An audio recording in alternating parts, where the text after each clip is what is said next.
So let us talk about it over here. External effects on utilities such as demonstration effect, bandwagon effect, Veblen effect, and snob effect do play important roles in determining the demand for a product. Demonstration effect, a term coined by James Dusenberry, refers to a desire of people to emulate the consumption behavior of others. Emulate यानी कि copy करना, okay?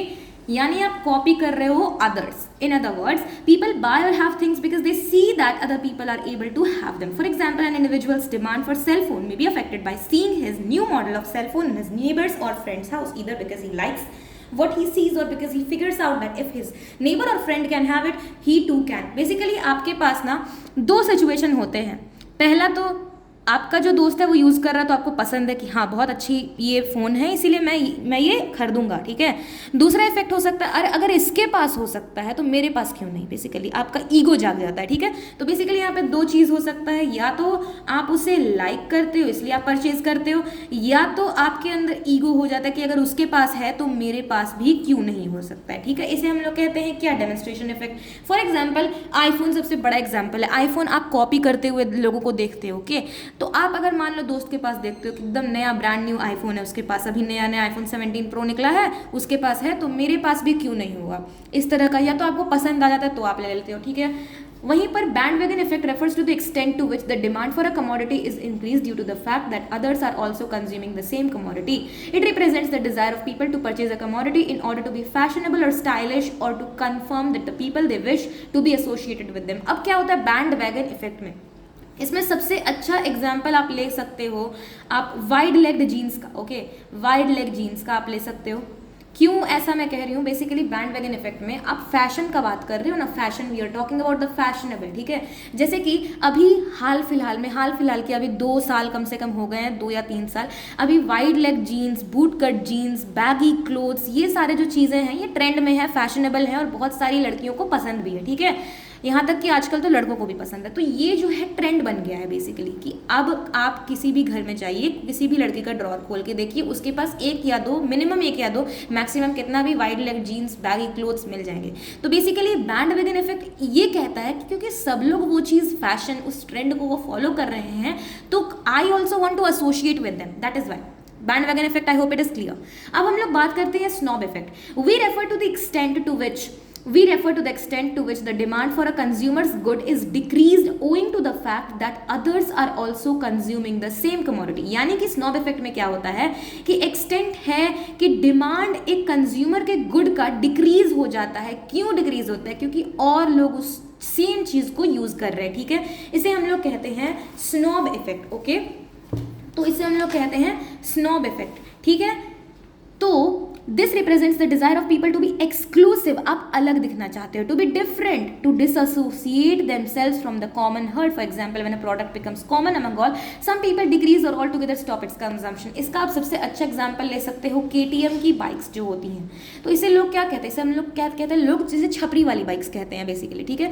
तो लोग इसका जो consumption है वो कम कर देते हैं. क्यों कम कर देते हैं, क्योंकि उनको जो है क्रिंज नहीं दिखना है बेसिकली, ठीक है. तो आप क्रिंज अगर नहीं दिखना चाहते हो तो आप दूसरी बाइक्स ले लो, आप है ना रॉयल एनफील्ड ले लो, आप होंडा वाली बाइक्स ले लो, आप कुछ भी ले लो, लेकिन KTM वाले बाइक्स मत लेना आपको, क्योंकि एक्सक्लूसिव दिखना है, ठीक है.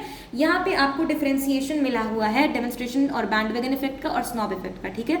Demonstration, I hope that it's clear कि सब लोग यूज करें तो आपको भी यूज करना है. या तो दो कारण हो सकता है, या तो आपको पसंद आया या तो आपको ईगो जाग गया. बैंडवैगन इफेक्ट हो सकता है कि फैशन ट्रेंड में, ठीक है. Psychological effect which peoples do the same what others they do not have their own belief और थिंकिंग. उनका अपने पास कोई सूद बूद उनका कुछ है ही नहीं, ठीक है. इट टेंड्स टू इंक्रीज, आपका डिमांड बढ़ जाता है, ठीक है. स्नॉब इफेक्ट में क्या होता है कि आप यूनिक दिखना चाहते हो, आप छपरी नहीं दिखना चाहते, आप क्रिंज नहीं दिखना चाहते, इसलिए आप अलग ही कुछ कर देते हो, ठीक है. Highly priced goods are consumed by status seeking rich people to satisfy their needs for conspicuous consumption. This is called Veblen effect, named after the American economist Thorsten Veblen. For example, expensive cars and jewels. The distinction between the snob effect and the Veblen effect is that the former यानी कि the former यानी कि पहले वाला क्या हुआ इसमें, snob effect, ठीक है, स्नॉब इफेक्ट पहले वाला is function of the consumption of others and the latter यानी कि Veblen effect is a function of price, यानी कि ये प्राइस से रिलेटेड है और ये ना कंजम्पशन से रिलेटेड है, और लोग कर रहे हैं इसलिए आप नहीं करोगे। स्नॉब इफेक्ट, वेबलिन इफेक्ट, अरे मेरे पास तो बहुत पैसा है इसलिए मैं ये करूंगी, ठीक है। We conclude that people have tastes and preferences and they do change sometimes due to external and sometimes due to internal causes that is influence demand, okay. Knowledge regarding tastes and preferences is extremely valuable for the manufacturers and marketers as it would help them appropriately design new models and products and services and plan production to suit the changing tastes and needs of customers, okay. अब Veblen effect का ना बहुत अच्छा example आप ले सकते हो कि अब आप लोग देखोगे कि जो रिच पीपल है, मिलियनर्स और बिलियनर्स है, वो एकदम अलग चीज़ ही करेंगे। वो लोग कपड़ा भी पहनेंगे क्या, डायमंड हीरा जवाहरात का, ठीक है। वो लोग कार्स भी आएंगे क्या, बड़े बड़े कार्स में आएंगे, है ना। ऐसा कार जो दुनिया में 2 या 3 है, ऐसा ये लोग क्या है, ये स्टेटस सीकिंग रिच पीपल है, ठीक है। तो ये वेबलिन इफेक्ट हो गया, ठीक है। उसके बाद कंज्यूमर का एक्सपेक्टेशन आता है, अदर फैक्टर्स भी आते हैं, size of population, age distribution, ये सब मैंने आपको पढ़ा दिया है बेसिकली, ठीक है। उसके बाद यहाँ पे गवर्नमेंट पॉलिसी और रेगुलेशन के बारे में बात होता है, जहाँ पे टैक्स होता है, सब्सिडी होता है, पब्लिक एक्सपेंडिचर होता है बेसिकली। अब डिमांड फंक्शन के बारे में समझते हैं। उसके पहले हम लोग यहाँ पर देख लेते हैं कि डिमांड शेड्यूल और डिमांड कर्व क्या होता है। Demand schedule basically tabular representation होता है, वेरस डिमांड कर्व एक ग्राफिकल रिप्रेजेंटेशन होता है। तो हम लोग जब बोलेंगे, हम लोग डिमांड शेड्यूल या फिर सप्लाई शेड्यूल कुछ भी बोलेंगे, तो हम लोग क्या बोलेंगे, हम लोग बोलेंगे कि ये जो है ये एक टैब्यूलर रिप्रेजेंटेशन होता है, टैब्यूलर रिप्रेजेंटेशन होता है। वेरस जब हम लोग बात करेंगे कर्व का, तो बेसिकली कर्व क्या है, कर्व है एक ग्राफिकल रिप्रेजेंटेशन, ओके। चाहे हम लोग किसी भी कर्व का बात करें, सप्लाई डिमांड किसी भी कर्व का। अब हम लोग बात करते हैं स्लोप ऑफ डिमांड कर्व, जिसे हम लोग डिनोट करते हैं minus delta P upon delta Q. यहाँ डेल्टा क्या है, डेल्टा को कहते हैं हम लोग चेंज, यानी कि माइनस, देखो माइनस तो खैर माइनस, देखो डिमांड के केस में माइनस लगेगा ही, माइनस क्यों लगेगा, क्योंकि इनवर्स रिलेशनशिप है, ठीक है। अब देखो minus change in price due to change in quantity demanded, यानी कि आपका प्राइस में जो चेंज हुआ उस वजह से आपका क्वांटिटी ऑफ डिमांड में क्या चेंज हुआ, उसे हम लोग स्लोप ऑफ डिमांड कर्व कहते हैं। इससे हम लोग डिनोट इसी तरह से करते हैं बेसिकली, इनवर्स रिलेशनशिप के कारण माइनस वाला साइन है, basic, okay. Market demand schedule होता है कि आपका प्राइस जो दिया हुआ उसमें क्वांटिटी एक मार्केट और क्वांटिटी बी मार्केट में क्या क्या डिमांड है, यानी कि दो बेसिकली लोगों का बात करते हैं इसमें मार्केट डिमांड, 2 या 2 से ज़्यादा बेसिकली, एक नहीं, एक का डिमांड नहीं करेंगे, इसे इंडिविजुअल डिमांड कर कहेंगे, ठीक है। हम लोग बात करते हैं 2 या 2 से अधिक का, ठीक है। अब देखो आप लोग देखोगे कि जिस तरह से जो डिमांड है उसकी संख्या यानी ये वाली कॉलम बढ़ते जाएगी, आपका जो डिमांड कर्व है वो स्लैंट होते जाएगा, है ना, क्योंकि ये बेसिकली जोड़ रहा है हॉरिजॉन्टल और लैटरल, क्योंकि sum of total of all individual demand curve, इसे मार्केट डिमांड कर्व कहते हैं। अब डिमांड इक्वेशन क्या होता है, the straight line demand curve where we hold everything else constant other than price can be described by linear demand function, ठीक है। Linear demand function क्या है, Q is equal to A minus B P, since slope क्या है minus delta P upon delta Q, जहां पर A is the vertical intercept and B is the slope, यानी कि यहाँ पर जो स्लोप है P का और यहाँ पे A जो है वो वर्टिकल इंटरसेप्ट है, तो Q is equal to A minus B P, ठीक है। और QD quantity demand is equal to 100 minus 4P, यहाँ पे इंटरसेप्ट हो गया 100, यहाँ पे स्लोप हो गया -4, इस तरह से आपका इक्वेशन बन गया। डिमांड इंडिपेंडेंट वेरिएबल, डिमांड जो है एक डिपेंडेंट वेरिएबल है, क्यों, क्योंकि वो बहुत सारे फैक्टर्स पे ना अफेक्टेड होता है, वो प्राइस से अफेक्ट होता है, जिसे हम लोग क्वांटिटी डिमांडेड कहते हैं, ठीक है। वो और किस चीज़ से डिपेंड करता है, वो टेस्ट एंड प्रेफरेंसेस से होता है, वो और क्या चीज़ से हो सकता है, वो इनकम से हो सकता है, ठीक है। वो और क्या चीज़ से हो सकता है, वो प्राइस ऑफ रिलेटेड गुड्स की वजह से हो सकता है, वो पॉपुलेशन के साइज की वजह से हो सकता है, वो age of distribution of people की वजह से हो सकता है, वो और बहुत सारी चीज़ें, नेशनल इनकम के चेंज की वजह से, consumer credit facility, interest rate की वजह से, गवर्नमेंट की फैसिलिटीज़ और रेगुलेशन की वजह से, एज की वजह से, बहुत सारी ऐसी चीज़ें हैं जिसकी वजह से डिमांड जो है वो अफेक्ट करता है, that is why demand is a dependent variable. Demand function where as states the relationship between demand for a product, dependent variable जो कि होता है, and the determinants that is independent और एक्सप्लेनेटरी वेरिएबल्स, जिसे हम लोग डिनोट करते हैं इस इक्वेशन से, that is dx is equal to f, यहाँ पे f फंक्शन के लिए px, y, prt, etc. A symbolic statement of a relationship between the dependent and independent variable is called a function. तो ये क्वेश्चन है एक symbolic statement between relationship dependent and independent variable is a function, ठीक है। उसके बाद हम लोग बात करेंगे इनकम इफेक्ट और सब्सटीट्यूशन इफेक्ट और प्राइस इफेक्ट के बारे में बेसिकली, जो कि J.R. हिक्स एंड एलन के द्वारा लिखा गया है।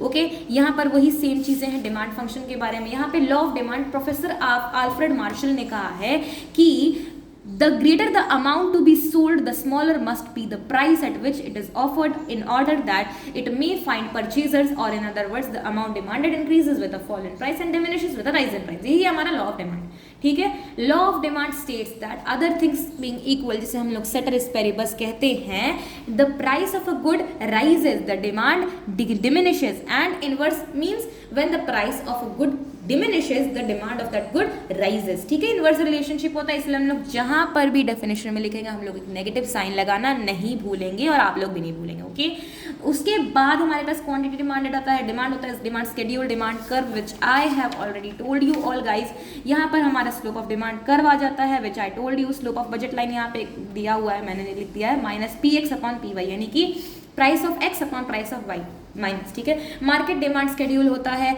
देखो यहाँ पे लिखा हुआ है मैंने, the flatter demand curve higher is the demand, यानी कि जितना फ्लैट डिमांड रहेगा उतना ज्यादा डिमांड रहेगा, क्योंकि यहाँ पे क्या है, यहाँ पे प्राइस है, यहाँ पे क्या है, यहाँ पे क्वांटिटी है। तो ये बढ़ रहा है ना, ये बढ़ रहा है, तो ये क्या होगा, ये फ्लैटर होगा। तो जितना फ्लैट रहेगा उतना हाई डिमांड रहेगा, जितना स्टीप रहेगा इस तरह से जितना रहेगा वो लोअर डिमांड रहेगा। आगे चल के हम लोग इलास्टिसिटी ऑफ डिमांड में हम लोग पढ़ेंगे कि 5 तरह की इलास्टिसिटी होती है, एक पूरा इस तरह का, एक पूरा इस तरह का, एक ऐसे, एक ऐसे, एक ऐसे। उसमें मैंने इसको बहुत अच्छी तरह से एक्सप्लेन किया, तो आप लोग देख लें। द मार्केट डिमांड कर, उसमें मार्केट डिमांड कर के बारे में बताया गया, और यहाँ पे Q is equal to A minus BP के बारे में बताया गया। Rational of law of demand, यानी कि रीजंस क्या है लॉ ऑफ डिमांड के, डिमांड का लॉ ऑफ डिमांड काम क्यों करता है। उससे पहले हम लोग बात करेंगे कुछ ऐसी बेसिक्स चीज़ों के।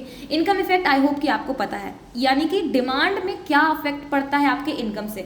सब्सटीट्यूशन इफेक्ट, यानी कि सब्सटीट्यूट्स, अभी मैंने बताया सब्सटीट्यूट्स क्या होता है, T, coffee, Pepsi and Coke, ठीक है। और जब आप इन दोनों चीज़ों को, यानी इनकम इफेक्ट और सब्सटीट्यूशन इफेक्ट को ऐड कर देते हो तो आपके पास आता है प्राइस इफेक्ट, यानी कि अगर प्राइस बढ़ेगा तो आपका डिमांड किसी चीज़ का घटेगा, तो वो प्राइस इफेक्ट है, वो नॉर्मल चीज़ है, ठीक है। अगर प्राइस ऑफ कमोडिटी Y बढ़ेगा और डिमांड ऑफ कमोडिटी Y घटेगा तो वो सब्सटीट्यूशन इफेक्ट है, यानी कि पॉजिटिव रिलेशनशिप होगा। यानी कि अगर प्राइस होगा, यहाँ पे D है, D ऑफ Y है, ठीक है। लेकिन अगर मान लो प्राइस ऑफ कमोडिटी Y बढ़ेगा तो demand for particular commodity X वो बढ़ेगा, इसको सब्सटीट्यूशन इफेक्ट कहेंगे, जो अभी बताया मैंने सब्सटीट्यूट्स और कॉम्प्लीमेंट्री में, रिलेटेड गुड्स में। ओके, प्राइस अगर बढ़ेगा तो डिमांड घटेगा, और इनकम बढ़ेगा तो डिमांड बढ़ेगा। ये तो इनकम इफेक्ट हो गया, ये तो एकदम नेगेटिव रिलेशनशिप हो गया, ये वाला नेगेटिव रिलेशनशिप होगा, और ये तो एकदम बेसिक है, ठीक है। क्योंकि प्राइस बढ़ेगा तो डिमांड तो घटेगा ही। The substitution effect will be stronger, कब स्ट्रॉन्गर होगा, when the goods are closer substitutes. Goods को क्या होना चाहिए, क्लोजर सब्सटीट्यूट्स। क्लोजर सब्सटीट्यूट्स का मतलब क्या होता है, क्लोजर सब्सटीट्यूट्स यानी कि उसका जो है उसका मेल जोल का कोई चीज नहीं, यानी कि अगर हम लोग टी का बात कर रहे हैं कॉफी, तो टी का कॉफी क्या है, क्लोज सब्सटीट्यूट्स है, ठीक है। तो सब्सटीट्यूशन इफेक्ट स्ट्रॉन्ग कब होगा, जब गुड्स के पास होंगे क्लोज सब्सटीट्यूट, यानी कि टी का कॉफी क्लोज हो गया ना, पेप्सी का कोक क्लोज हो गया ना। There is lower cost of switching, यानी कि बहुत कम कॉस्ट लग रहा है स्विच करने में, है ना। बस 4 रुपया का अंतर है, यानी बस 1 रुपया का अंतर है, तब आप स्विच कर रहे हो ना टी और कॉफी से। There is lower inconvenience while switching to the substitute goods, यानी कि जो लोग कॉफी पीते हैं उनको चाय में शिफ्ट होने में कोई दिक्कत नहीं है, बहुत कम तकलीफ हो रही है, ठीक है। उसके बाद आपका आता है यही वाला टॉपिक जो है मैं अभी पढ़ा रही हूँ, reasons of law of demand. Basically 4 चीजें होती हैं कि why demand curve is slope downward, ठीक है। तो यहाँ पर देखो the price effect, price effect में हम लोग देख लिए एक होना चाहिए इनकम इफेक्ट, प्राइस इफेक्ट में हम लोग देख लिए एक होना चाहिए सब्सटीट्यूशन इफेक्ट और एक होना चाहिए इनकम इफेक्ट, ठीक है।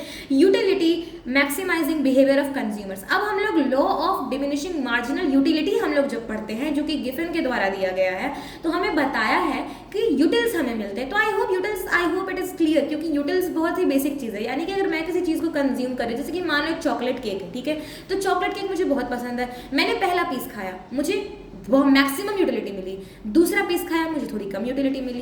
अब मैंने ऐसे ही कर करके 10-12 केक्स खा लिए, ऐसे बड़े बड़े जो केक्स आते हैं 10-12 केक्स 20-25 केक्स खा लिए, ऐसा तो मन करेगा कि लास्ट में उल्टी ही हो जाएगा। तो यूटिल क्या हुआ, वो नेगेटिव में चला गया। यूटिल जो हो गया नेगेटिव में जाता गया ना जाता गया, एकदम नेगेटिव हो गया। तो वो होता है law of diminishing marginal utility. Giffen क्या कहते हैं गिफिन भाई साहब? Law of diminishing marginal utility is proposed by Giffen and in according to this law as we go on consuming standard additional quantity of a commodity continuously, the marginal utility obtained from such commodity keeps on decreasing। ठीक है, ये होता है law of diminishing marginal utility. Utility maximising behaviour of consumer. Consumer जो है वो अपना utility जो है वो बढ़ाना चाहते हैं, उनको मैक्सिमम यूटिलिटी चाहिए। ठीक है, वो 10 रुपया खर्चा करके वो 20 किलो क्या लेना चाहते हैं, वो 20 किलो चावल लेना चाहते हैं। इस तरह के लोग होते हैं ना, ऐसा ही है इंडिया। ठीक है, इंडिया का बात नहीं है, सब जगह ऐसा ही होता है। ये नॉर्मल कंज्यूमर का जो है वो थॉट है। ठीक है, अराइवल ऑफ न्यू कंज्यूमर, तो लॉ ऑफ डिमांड क्या चीज? डिमांड बढ़ा यानी नए कंज्यूमर्स आ गए, डिमांड घटा यानी कि पुराने कंज्यूमर्स चले गए। उसके बाद डिफरेंट यूजेस, बहुत सारे तो यूजेस होते हैं ना, जैसे कि आप मिल्क का एग्जांपल ले लो। मिल्क का कितना सारा एग्जांपल है। ठीक है, कितना सारा यूजेस है। मिल्क आप पीने में यूज़ कर सकते हो, मिठाई बना सकते हो, पनीर बना सकते हो, है ना, उसका आप खाना बना सकते हो, उसका कितना सारा चीज़ आप बना सकते हो, है ना। अगर बच जाएगा तो आप उसका क्या बना दोगे? उसका आप बना दोगे लस्सी, उसका छाछ बना दोगे, उसका, है ना, उसका कितना सारा चीज़ बन जाता है। इलेक्ट्रिसिटी, इलेक्ट्रिसिटी का कितना सारा यूज़ है। इलेक्ट्रिसिटी से आप बल्ब जलाते हो, फैन चलाते हो, एसी चलाते हो, फ्रिज चलाते हो, टीवी चलाते हो, पता नहीं क्या क्या चला लेते हो। ओके, उसके बाद हमारे पास गुड्स जो है नॉर्मल गुड्स होते हैं, एक इन्फीरियर गुड्स होते हैं। इन्फीरियर गुड्स का जो सब्स्टिट्यूशन इफेक्ट है वो पॉजिटिव होता है। पॉजिटिव सब्स्टिट्यूशन इफेक्ट क्यों कह रहा है? पॉजिटिव सब्स्टिट्यूशन इफेक्ट है यानी कि अगर प्राइस बढ़ रहा है तो डिमांड उसका क्या बढ़ रहा है। इनकम इफेक्ट इसका नेगेटिव क्यों है? क्योंकि अगर आपका जो इनकम बढ़ रहा है तो आपका जो डिमांड इन्फीरियर गुड्स का वो तो घट रहा है ना। I hope it is clear. ठीक है, नॉर्मल गुड्स का सब्स्टिट्यूशन इफेक्ट और इनकम इफेक्ट दोनों पॉजिटिव है, यानी कि अगर प्राइस बढ़ेगा तो नॉर्मल गुड्स का डिमांड क्या हो जाएगा? वो बढ़ जाएगा। नहीं, नॉर्मल गुड्स का तो डिमांड घट जाएगा। अगर प्राइस जो है, अगर प्राइस बढ़ेगा तो डिमांड तो घटेगा, डिमांड घटेगा। ठीक है, और अगर इनकम इफेक्ट का बात किया जाए तो अगर इनकम आपका अगर बढ़ रहा है तो डिमांड ऑफ नॉर्मल गुड्स बढ़ जाएगा। ठीक है, अब क्वेश्चन है the substitution effect will be what when price of a good of a product falls. यानी कि अगर किसी पर्टिकुलर प्रोडक्ट का जो प्राइस है वो गिर रहा है तो सब्स्टिट्यूशन इफेक्ट क्या करेगा? अरे पॉजिटिव होगा ना। सब्स्टिट्यूट इफेक्ट, आप टी और कॉफी का एग्जांपल ले लो। टी का price what when price of product, अगर टी का प्राइस घटेगा तो डिमांड ऑफ कॉफी बढ़ेगा, सिंपल। ठीक है, प्राइस इफेक्ट अभी बताया मैंने, income effect plus substitution effect को जोड़ करके आता है। इंफीरियर गुड्स होता है प्राइस अगर कम है तो substitution effect will be greater than income effect, यानी कि अगर प्राइस जो है वो कम है, ठीक है, तो सब्स्टिट्यूशन इफेक्ट आउटवे करेगा। ठीक है, आउटवे करेगा किसको? इनकम इफेक्ट, यानी कि डिमांड ज़्यादा होगा, सब्स्टिट्यूशन इफेक्ट कम होगा, इनकम इफेक्ट ज़्यादा होगा, डिमांड अगर कम रहेगा violation of law of demand हो जाएगा, आउटवे करेगा, है ना। ठीक है, ये सब चीज़ें होती हैं और यहाँ पर हम लोग एक बार जस्ट ऊपर से हम लोग एक बार पढ़ लेते हैं। Price effect of a fall in price. The price effect which indicates the way the consumer's purchase of good exchanges when its price changes the sum of two components, जैसे कि substitution effect और income effect, जो कि मैंने बताया। substitution effect Hickson Elon ने बताया था इसे। ओके, income effect, अच्छा गुड्स और क्लोज से तो मैंने बता दिया, lower cost and switching, lower inconvenience, ये सब। इनकम इफेक्ट क्या होता है? इनकम बढ़ा, डिमांड बढ़ा, प्राइस बढ़ा, डिमांड ऑफ गुड्स बढ़ गया, इनकम बढ़ा तो डिमांड ऑफ गुड्स घट गया, प्राइस बढ़ा तो demand of income and goods बढ़ गया, इस तरह से। और देयर इज वन एक्सेप्शन, किस चीज़ का? However there is one exception in the case of inferior goods. इसी लॉ ऑफ डिमांड का, the income effect works in the opposite direction to the substitution effect in the case of inferior goods, the effect outweighs the income effect. ठीक है, उसके बाद utility maximising behaviour, जो कि मैंने बता दिया। मार्शल के अनुसार the consumer has diminishing utility for additional unit of commodity and will be willing to pay only less of additional unit. Arriving of new consumers बता दिया, डिफरेंट यूजेस मिल्क और इलेक्ट्रिसिटी के बता दिया। उसके बाद एक्सेप्शंस होते हैं लॉ ऑफ डिमांड के, जो कि मैंने आपको बताया, FG पिन। फ्यूचर गुड्स होते हैं, आपको गिफन गुड्स होते हैं, प्रेस्टिजियस गुड्स या फिर गुड्स ऑफ ऑस्टेंटेशन आप लोग कह सकते हो। ठीक है, इग्नोरेंस ऑफ कंज्यूमर। उसके बाद नंबर ऑफ क्या? Change in number of consumers. Okay, conspicuous goods या फिर प्रेस्टिजियस गुड्स या फिर गुड्स ऑफ ऑस्टेंटेशन। ठीक है, वेबलेन इफेक्ट इससे बहुत अच्छे तरीके से एग्जांपल एक्सप्लेन करता है आपको गोल्ड का। बहुत सारे ऐसे लोग हैं जो गोल्ड हमेशा खरीदते रहते हैं, तो बेसिकली अगर प्राइस जो है गोल्ड का वो बढ़ते जा रहा है, लेकिन उससे क्या कर रहे हैं लोग? खरीदते जा रहे, कोई इफेक्ट नहीं पड़ रहा उन पे ना। Giffen goods, sir Robert Giffen के द्वारा, Scottish economist and statistician, was surprised to find out that as the price of bread increases the British workers purchased more bread and not less of it। यानी कि Giffen goods basically क्या होता है? देखो, ऐसे लोग हैं जो बहुत ही ज़्यादा स्टेपल फूड हम लोग कहते हैं ना, स्टेपल फूड, जैसे कि बहुत सारे लोग जो है सिर्फ और सिर्फ एप्पल खाएंगे, एप्पल बहुत ही अजीब सा एग्जाम्पल हो गया, पोटैटो सिर्फ खाएंगे, है ना, सिर्फ पोटैटो खाएंगे। हम लोग जैसे लोग जो है वो सिर्फ वीट खाएंगे। वीट क्यों? वीट का हम लोग क्या बनाते हैं, रोटी बनाते हैं, चपाती बनाते हैं, पराठा बनाते हैं, कचौड़ी बनाते हैं, कितनी सारी चीज़ें हैं ना। लिट्टी भी आटा से ही बनता है ना, लिट्टी बनता है। उसके बाद बहुत सारी ऐसी चीज़ें जिसमें हम लोग आटा का यूज़ करते हैं। तो अब आटा चाहे कितना ही महंगा हो जाए, हम लोग आटा का डिमांड बंद कर सकते हैं? नहीं, उसे ही हम लोग गिवन गुड्स कहते हैं, ठीक है। तो it caused such a large decline in the purchasing power of the poor people that they were forced to cut down the consumption of meat and other more expensive food, since bread, even when its price was higher than before, was still the cheapest food article. People consumed more of it and lot less when its price went up. यानी कि इन सभी चीज़ों का अगर price बढ़ेगा घटेगा तो लोग तो डिमांड करेंगे ही, ओके। उसके बाद example of given goods are coarse grains like bajra, low quality rice और wheat etcetera, okay.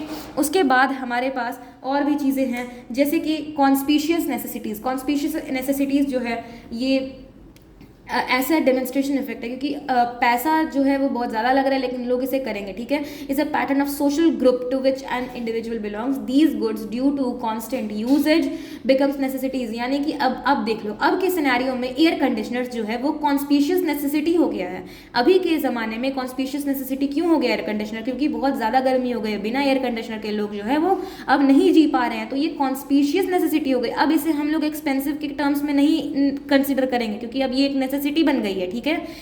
Have been continuously rising, their demand does not show any tendency to fall. Future expectation about prices which I have told you कि अगर price future में बढ़ेगा तो आज का demand क्या हो जाएगा? अगर फ्यूचर में प्राइस बढ़ने वाला है तो आज का डिमांड बढ़ जाएगा। अगर फ्यूचर में प्राइस घटने वाला है तो आज का डिमांड भी घट जाएगा।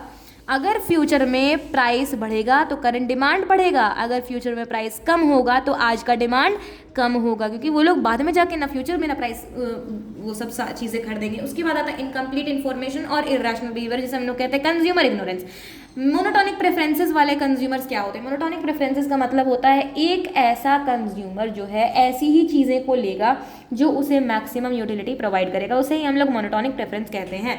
Demand for necessaries. The law of demand does not apply much in the case of necessaries of life. Respective of price changes, people have to consume the minimum quantities of necessary commodities. For example, necessaries में आ गया आपका water हो गया, food हो गया, shelter हो गया। उसके अलावा हमारे नेसेसिटीज़ में आ जाएंगे मेडिसिन। उसके बाद बहुत सारी ऐसी चीज़ें हों जो जिनका आप उपयोग नहीं करोगे तो आपके जान को खतरा है। तो बेसिकली मेडिसिन अब कितना भी सस्ता हो जाए, मेडिसिन सस्ता से सस्ता भी हो जाएगा तो लोग उसे डिमांड करेंगे अगर ज़रूरत पड़ेगा तो, ठीक है। उसके बाद स्पेकुलेटिव गुड्स भी होते हैं। स्पेकुलेटिव गुड्स, जब हम लोग स्पेकुलेशन का बात करते हैं तो आपको ध्यान में रखना है कि हम लोग स्टॉक मार्केट का बात करते हैं, ठीक है। तो in speculative market, particularly in the market for stocks and shares, more will be demanded when the prices are rising and less will be demanded when prices are declining. यानी कि अगर शेयर का जो प्राइस है वो बढ़ता जाएगा तो लोग डिमांड और करेंगे, है ना। लेकिन अगर प्राइस कम होता जाएगा तो लोग उसे डिमांड नहीं करेंगे, क्योंकि लोग क्या करेंगे, लोग सोचेंगे कि लगता है इसका प्राइस अभी शेयर का और घटने ही वाला है। फॉर एग्जाम्पल, अभी हाल फिलहाल में ही ओला के शेयर्स आए। ओला के शेयर्स जो हैं वो, उनका जो प्रेडिक्शन है, बहुत ज़्यादा प्रेडिक्शन है, ये है कि एक बार तो लॉस करवाता है लेकिन वो बहुत ज़्यादा वो प्राइस हाइक देता है, ठीक है। तो बेसिकली अभी कुछ हाल फिलहाल महीनों में ओला के जो प्राइस के शेयर्स है वो बहुत ज़्यादा गिर गए थे, ओके। तो बहुत सारे लोगों ने उसे जो है वो बेच दिया था, लेकिन अचानक से जो ओला के शेयर्स प्राइस है उनका हाइक हो गया। तो बेसिकली उन्हें, बहुत सारे लोग ऐसे भी हैं जो नहीं बेचे थे, तो वो लोग बेच करके बहुत सारा प्रॉफिट कमाए। तो बेसिकली यही मेरा कहना है कि स्पेकुलेटिव गुड्स भी एक तरह का जो है आपका एक्सेप्शन कहा जा सकता है, okay.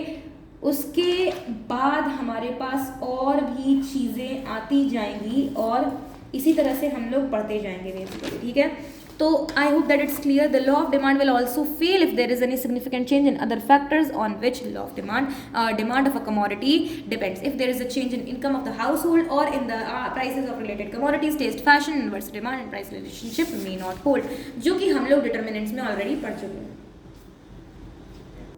Now let us talk about the expansion and contraction of demand. Now over here we have one more topic, which is movement along demand curve or change in quantity demanded. Now basically इसको you have to understand it very clearly, like expansion of demand curve और contraction of demand curve. Expansion यानी कि फैलाव यानी कि जब हम लोग बात करेंगे तो सेम डिमांड कर्व का बात करेंगे, ओके। जब हम लोग बात करेंगे चेंज इन क्वांटिटी डिमांडेड तो हम लोग प्राइस की वजह से क्या चेंज हुआ उसके बारे में बात करेंगे। एक्सपेंशन ऑफ डिमांड कर्व को हम लोग कहते हैं डाउनवर्ड मूवमेंट या फिर increase in quantity demanded. Contraction of demand curve को हम लोग कहते हैं अपवर्ड मूवमेंट या फिर decrease in quantity demanded. Price अगर घट जाएगा तो क्वांटिटी डिमांडेड बढ़ जाएगा, इसे हम लोग कहेंगे expansion of demand curve. Price अगर बढ़ जाएगा तो क्वांटिटी डिमांडेड घट जाएगा, इसे हम लोग कहेंगे कॉन्ट्रैक्शन डिमांड कर्व। ठीक है, यहाँ पर इस तरह का मूवमेंट जा रहा है और यहाँ पर इस तरह का मूवमेंट जा रहा है, क्योंकि ये फैल रहा है, that is why it is called expansion of demand curve, क्योंकि ये सिकुड़राइज ही कहते हैं contraction of demand curve. Shift in demand curve या फिर चेंज इन डिमांड क्या होता है, यहाँ पे दो तरीके का चीज होता है, same as in the case. यहाँ पर हम लोग प्राइस के कारण बोल रहे थे, प्राइस के कारण क्या चेंज आया उसे हम लोग कहेंगे क्वांटिटी डिमांडेड में चेंज। ठीक है, लेकिन अदर फैक्टर्स जो कि अभी हम लोग पढ़ करके आए हैं, इनकम हो गया है ना, रिलेटेड गुड्स का प्राइस हो गया है ना, और क्या हो गया, गवर्नमेंट के सब्सिडीज टैक्सेस वगैरह हो गए, ये सारी चीजों की वजह से जो चेंज आएगा उसे हम लोग कहेंगे क्या, शिफ्ट कहेंगे। ठीक है, तो अगर हम लोग राइटवर्ड शिफ्ट का बात करेंगे तो वो होगा इंक्रीज इन डिमांड। ठीक है, प्राइस सेम है, क्वांटिटी डिमांडेड बढ़ गया तो क्वांटिटी बेसिकली यहाँ पे ना डिमांड, यहाँ पे सिर्फ हम लोग डिमांड बोलेंगे क्योंकि चेंज इन डिमांड बता रहा है ना, यहाँ पे quantity demanded you will not use. तो बेसिकली जहाँ पे डिमांड बढ़ जाएगा उसे हम लोग कहेंगे इंक्रीज इन डिमांड या फिर राइटवर्ड शिफ्ट। डिमांड आपका घट जाएगा तो उसे हम कहेंगे डिक्रीज इन डिमांड या फिर लेफ्टवर्ड शिफ्ट। ठीक है, यहाँ पे एग्जाम्पल दिया हुआ है, बेसिकली सब चीजें दी हुई हैं। ठीक है, अगर मान लो जो है प्राइस बढ़ गया लेकिन डिमांड सेम है, प्राइस जो है प्राइस आपका बढ़ गया और डिमांड सेम है तो उसमें भी तो शिफ्ट ही होगा, शिफ्ट होगा तो ये ऊपर चला जाएगा, है ना। उसके बाद है price elasticity of demand, EP और ईडी जिसे हम लोग कहते हैं। तो I hope that these things are the same. ठीक है, इंक्रीज डिक्रीज इन डिमांड दिया हुआ है, एक्सपेंशन कॉन्ट्रैक्शन दिया हुआ है, यहाँ पर सेम आपको जो है यहाँ पर आप देख सकते हैं, यहाँ पे आपको डिमांड कर्व दिया हुआ है, यहाँ पर डिमांड कर्व में किस तरह से जो है वो शिफ्ट आता है वो दिया हुआ है। यहाँ पर देखो इंक्रीज इन डिमांड है, यहाँ पे डिक्रीज इन डिमांड है, राइटवर्ड शिफ्ट इसे कहते हैं, लेफ्टवर्ड शिफ्ट इसे कहते हैं, changes in determinants other than price that cause increase in demand, changes in determinants other than price causes decrease in demand, इसे लेफ्टवर्ड शिफ्ट डिमांड कर्व कहते हैं। यहाँ पे आपको एक डिफरेंस दिया हुआ है which is very important, I hope सो।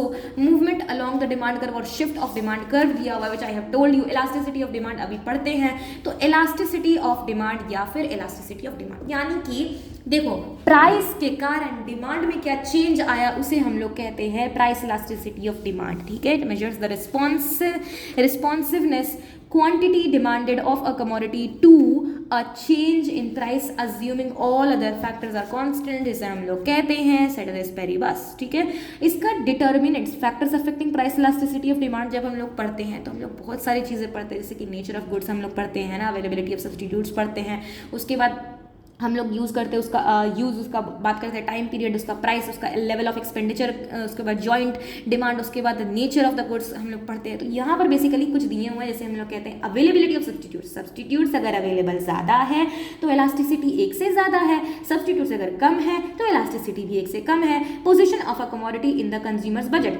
अगर आपका छोटा पार्ट ऑफ कंजम्पशन, छोटा पार्ट ऑफ एक्सपेंडिचर आपका खर्चा हो रहा है तो इलास्टिसिटी कम है, अगर आपका बहुत बड़ा पार्ट ऑफ एक्सपेंडिचर खर्चा हो रहा है तो आपका जो इलास्टिसिटी है वो ज़्यादा है। इसका एग्जांपल सबसे बड़ा है एसी। एसी में जो है वो आपका बहुत ज़्यादा खर्चा हो जाता है तो एसी का दाम अगर गिरेगा तो डिमांड उसका बढ़ जाएगा, यानी कि इलास्टिसिटी उसका लार्ज होगा। अब हम लोग बात करेंगे nature of need that the commodity satisfies, यानी कि अगर नेसेसरी है, अगर वो नेसेसिटी है, मेडिसिन वगैरह है तो इलास्टिसिटी उसका कम रहेगा, यानी कि change in demand due to change in price बहुत कम रहेगा। लेकिन अगर वो लग्जरी में आ जाएगा, एसी आ जाएगा, फ्रिज आ जाएगा, है ना, टीवी वगैरह आ जाएगा, तो उसका इलास्टिसिटी इतना ज़्यादा रहेगा कि आप इमेजिन भी नहीं कर सकते हो। Number of uses to which commodity can be used, अब आपका जो है बहुत ज़्यादा अगर नंबर ऑफ यूजेस रहेगा तो इलास्टिसिटी बेसिकली ज़्यादा रहेगा, लेकिन अगर आपका बहुत कम यूजेस रहेगा उस पर्टिकुलर गुड का तो आपका इलास्टिसिटी जो है वो एक से कम रहेगा। टाइम पीरियड, अगर आपका टाइम पीरियड छोटा है तो इलास्टिसिटी कम रहेगा, एक से कम रहेगा। लोअर है, अगर लॉन्गर है, लॉन्गर डिमांड है, लॉन्गर क्या है, लॉन्गर और टाइम पीरियड है तो आपका इलास्टिसिटी एक से ज़्यादा रहेगा। कंज्यूमर के हैबिट में अगर